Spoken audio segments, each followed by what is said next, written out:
Senator John Cornyn introduced a new piece of legislation. Well, it's not necessarily a new piece of legislation, but filed a piece of legislation, National Reciprocity bill in the Senate. Filed that last week. Here to talk about that bill and get his share his thoughts on it, the president and founder of the United States Concealed Carry Association. It's Tim Schmidt. Tim, good morning. How are you? Hey, good morning, Chad. I'm super excited to be here today. Well, glad to have you on the program. First, tell the audience a little bit about your organization and where you guys come down on the on Senator Cornyn's bill that he filed last week. Yeah, sure. So the USCCA, I started this organization in 2003, and we've got over 200,000 members all across the country, a whole bunch of them in Texas, of course. Right. And what we do is, we provide education training, but the main thing is self-defense insurance for responsible gun owners. And I got to tell you, this new bill from Senator Cornyn is a breath of fresh air, because can you imagine what it's like being a responsibly armed citizen with a concealed carry permit, and every time you travel out of the state, you have to literally research and find out, okay, what states changed their laws again, and where can I go and where can't I go? So this is just going to be fantastic for responsible gun owners. What do you think as far as momentum is? I mean, we've obviously Republicans have the White House, they've got the House and the Senate. Where do you think the momentum is behind some of this bill? Do you think it's there to actually become law?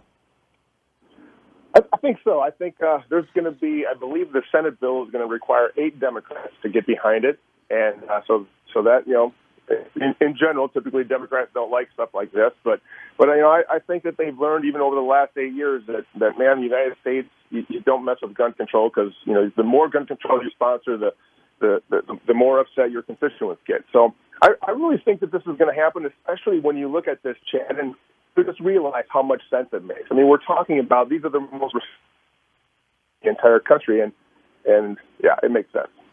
What are and when it comes to gun issues like this, I always try to think of what are real arguments, and forget about the emotional argument, which is what the left has on some of this. It's emotional. It's we don't like guns. If you have someone who is quote unquote a responsible gun owner, who knows, the gun could go off by itself. Those are the emotions that you get from some of those on the left.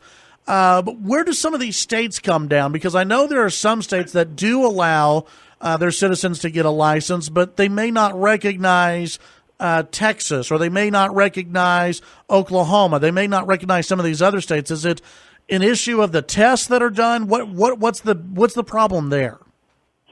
Well, so I mean, this is a very complex question. So right now, there's 29 states that have what's called shall issue permits. That means if a citizen who's not a felon in their state goes through the requirements, then they will be issued permits. Now, the remaining states, they have a may issue, and ultimately what that means is that the governing body in that state is they're pretty much going to say, unless you're a movie star or unless you're a high-powered politician, unless you have a really good reason, then no, we're not going to recognize your natural-born right to self-protection. So. And every single one of these states has a completely different list of, well, we recognize this state, we recognize this state, we don't recognize this state. And on top of that, they're always changing.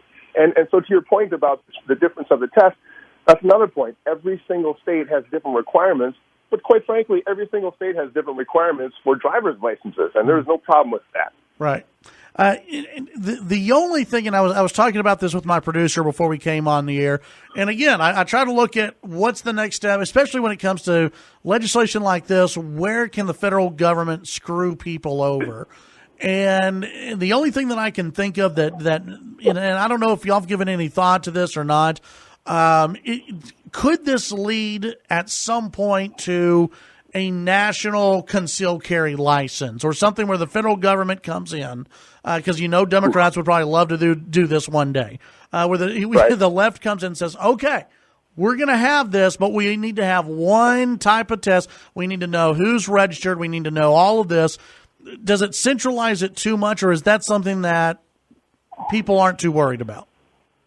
All right, Chad. So that's a very good point. That is a slippery slope that we cannot risk going down, because that's exactly what they'll want to do. They will want to make that national testing, but ultimately what these bills are talking about, they're requiring the states to get along. They're not telling the states in any way how to do the testing. They can still do it their own way, which is exactly what we want. That creates like a free market process within our country in terms of within the states doing the concealed carry testing.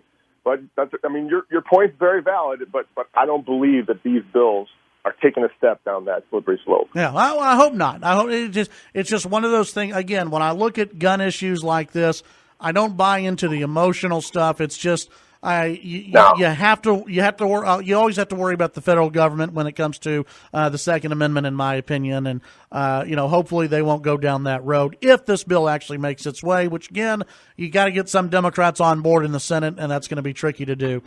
Tim, tell folks where they can get more information, not only about this piece of legislation, but what you guys are doing over at the United States Concealed Carry Association. Sure. The easiest thing would just be to go to USCCA.com, and we've got all sorts of free information and training and articles, and it's just a great resource for responsibly armed citizens. Excellent. Tim Schmidt, founder and president of the United States Concealed Carry Association. Appreciate your time, Tim, and I'm sure we'll talk again in the future. Sounds good. Thanks, Chad. Thank you.